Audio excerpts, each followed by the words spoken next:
bertemu lagi di channel Lisma dan hari ini kita akan belajar materi baru untuk kelas 9 SMP, yaitu mengenai, kita cek ya. Nah, kalau dari gambar berikut nih, kira-kira kita akan belajar apa ya? Ada yang sudah bisa menebak? Ada gambar Cinderella, ada gambar Aladdin, Tinkerbell, Mickey Mouse. Kira-kira kita akan belajar apa ya? Oke, betul ya. Jadi hari ini di video kali ini kita akan belajar mengenai narrative text. Nah, apa sih narrative text? Kita akan bahas bersama-sama. Oke, yang pertama tentunya kita akan membahas mengenai definisinya. Narrative text is an imaginative story to entertain people. Nah, jadi di sini narrative text itu adalah teks yang merupakan cerita imajinasi untuk menghibur seseorang. Jadi entertain di sini artinya adalah menghibur. Nah, kalau dalam bahasa Indonesia kita mengetahuinya sebagai dongeng ya, atau cerita imajinasi. Ada beberapa tipe dari narrative text atau macam-macam dari narrative text. Yang pertama ada adventure story. Nah, dari nama saja kita bisa menebak bahwa adventure story itu adalah cerita mengenai petualangan. Kemudian ada fable. Fable itu adalah cerita mengenai hewan-hewan atau binatang. Kemudian di sini juga ada fairy stories. Fairy stories itu artinya cerita-cerita tentang peri-peri biasanya. Kemudian ada historical narratives. Historical narrative adalah cerita mengenai sejarah ya, atau asal mula biasanya mengenai sejarah. Lalu ada legends atau legenda, biasanya legenda batu menangis ya. Kemudian ada myth atau mitos, ada mysteries, itu cerita misteri, ada science fiction atau fiksi sains, dan yang terakhir ada slice of life atau naratif, cerita-cerita naratif tentang kehidupan. Nah, lalu kita masuk ke purpose of narrative text. The purpose of narrative text is to amuse or to entertain the reader with the story. Nah, dari sini kita bisa tahu nih bahwa purpose itu adalah tujuan dari narrative text, yaitu untuk menghibur ya, amuse or entertain. Nah, menghibur siapa nih? Tentunya menghibur pembaca dari bacaan-bacaan yang dibacakan atau disajikan. Nah, sekarang di sini ada contohnya nih, cerita The Rabbit and the Turtle.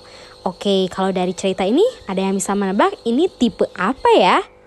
Betul sekali, ini adalah contoh dari fable atau cerita mengenai hewan. Oke, kita baca yuk. One day, a rabbit was boasting about how fast he could run. He was laughing at the turtle for being so slow. Jadi suatu hari ada kelinci yang sombong banget nih ya, karena dia bisa berlari dengan kencang. Dia mengejek kura-kura karena sangat lambat. Much to the rabbit's surprise, the turtle challenged him to race. The rabbit thought this was a good joke and accepted the challenge. The fox was to be the umpire of the race. As the race began, the rabbit raced way ahead of the turtle just like everyone thought. Nah, jadi di luar dugaan si rabbit, si turtle itu menantang rabbit untuk bertarung. Dan kelinci pun, si rabbit berpikir bahwa itu adalah candaan yang sangat bagus. Akhirnya menerima tantangan tersebut. Nah, rubah itu menjadi wasitnya di pertandingan. Nah, waktu memulai, the rabbit way ahead. Jadi si kelinci itu berlari dengan kencang, jauh ya, dari ahead of the turtle, dari si kura-kura. Just like everyone thought. Seperti perkiraan dari orang-orang. Kita lanjut lagi. The rabbit got to the halfway point and could not see the turtle anywhere. Nah, si rabbit gak bisa melihat nih si kura-kura mana nih ya. He was hot and tired and decided to stop and take a short nap. Akhirnya dia istirahat karena kecapean dan kepanasan. All this time, the turtle kept walking step by step. Nah, si turtle, si kura-kura ternyata terus aja melaju ya. He never quit, no matter how hot or tired he got. He just kept going, terus melaju. However, bagaimanapun, the rabbit slept longer than he had thought and woke up. Akhirnya dia bangun tuh si rabbit. He could not see the turtle anywhere. Dia tidak bisa melihat di mana si turtle. He went a full speed. Dia cepat-cepat lari to finish line, but found the turtle there waiting for him. Ternyata si turtle-nya udah ada di garis finish, menunggu si rabbit. Nah, itu dia ya, the story of rabbit and also the turtle. Selanjutnya ada generic structure of narrative text. Generic structure ini adalah struktur yang menyusun sebuah teks naratif. Nah, jadi teks naratif itu terdiri dari apa saja? Ada 3 hal. Yang pertama ada orientation. Nah, it's about the opening paragraph where the character of the story are introduced. Jadi biasanya di orientation ini biasanya ada pengenalan tokoh, tempat, waktu terjadinya cerita, siapa atau apa dan juga kapan dan di mana. Nah, kemudian yang kedua adalah complication, where the problem in the story developed. Jadi permasalahan mulai muncul nih, mulai terjadi dan berkembang. Selanjutnya ada resolution, where the problem in the story is solved, atau masalahnya selesai secara baik ya, atau mulai ada muncul happy ending ataupun buruk ya, yang bad ending. Kemudian yang terakhir ada coda atau reorientation. Ini optional, jadi biasanya di sini jelaskan mengenai lesson of the story. Oke, selanjutnya, nah generic structure of narrative text ini kadangkala susunan generic structure narrative text bisa berisi orientation, complication, evaluation, resolution, dan reorientation. Meski evaluation dan reorientation itu merupakan opsional, bisa ditambahkan dan juga bisa tidak. Evaluation berisi penilaian atau evaluasi terhadap jalannya cerita atau konflik, sedangkan reorientation berisi penyimpulan isi akhir cerita. Oke, kita lanjut lagi ke the characteristic or the language feature of the narrative text. Language feature itu apa sih? Language feature itu adalah unsur kebahasaan. Jadi bahasa yang kita gunakan dalam narrative text itu kita pakai apa saja sih? Nah, yang pertama kita menggunakan past tense. Past tense itu masih ingat kan? Past tense. Jadi ada subjek biasanya, kemudian ada verb 2. Jadi kata kerja yang digunakan itu menggunakan verb kedua atau kata kerja bentuk kedua. Killed, drunk, etc. And then ada juga adverb of time. Jadi biasanya dalam narrative text itu selalu ada adverb of time yang menunjukkan waktu. For example, once upon a time, one day, this morning, last night, ya. Kemudian ada time conjunction atau konjungsi mengenai waktu, misalnya when, then, suddenly. Kemudian ada juga specific character. The character of the story is specific, not general. Cinderella, Snow White, Alibaba, ya. Jadi ada karakter-karakter dalam cerita.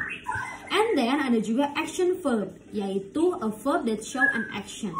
Ya, jadi kata kerja yang menunjukkan perbuatan atau aksi. Kill, dog, walk, run, ya, swim, ya misalkan. And then direct speech. Nah, it is to make the story lively. Jadi ada ujaran langsung nih. Jadi untuk membuat si cerita itu semakin seru. Misalnya Cinderella said, Cinderella berkata, bla bla bla. Nah, itu adalah direct speech. Oke, nah biasanya si direct speech-nya itu menggunakan present tense. Oke, selanjutnya, nah coba nih, try to find the structure of the story. Untuk menemukan structure of the text dari cerita yang pendek ini. Once upon a time there was a beautiful girl called Cinderella. She lived with her stepsister and stepmother. They were very bossy. She had to do all the housework. Nah, jadi di sini jelaskan nih, ada seorang perempuan yang cantik namanya Cinderella nih, hidup bersama stepsister atau kakak tiri dan juga ibu tirinya. Nah, dari sini sudah terlihat nih bahwa ini merupakan bagian yang pertama nih, yaitu orientation. Good. Kemudian one day, suatu hari, an invitation to the ball came to the family. Nah, her stepsister did not let her go. Nah, ini muncullah permasalahan nih, atau biasa kita sebut dalam generic structure itu adalah complication. Jadi mulai ini muncul, ya. Kemudian selanjutnya, fortunately the good fairy came and help. Nah, ini mulai ada penyelesaian. Nah, kalau dalam cerita ini sebutnya dengan evaluation, ya, atau resolution. Ya, resolution atau akhirnya ceritanya si Cinderella happily ever after, they live happily ever after. Oke, nah selanjutnya ingat ya, silakan boleh dicari your favorite story and decide the structure of the story. Jadi tentukan title and then orientation, complication, dan juga resolution. Oke, nah sekarang kita latihan ya. Biasanya soal-soal dalam ulangan mengenai naratif teks itu bisa beragam. Mulai dari menentukan mana yang merupakan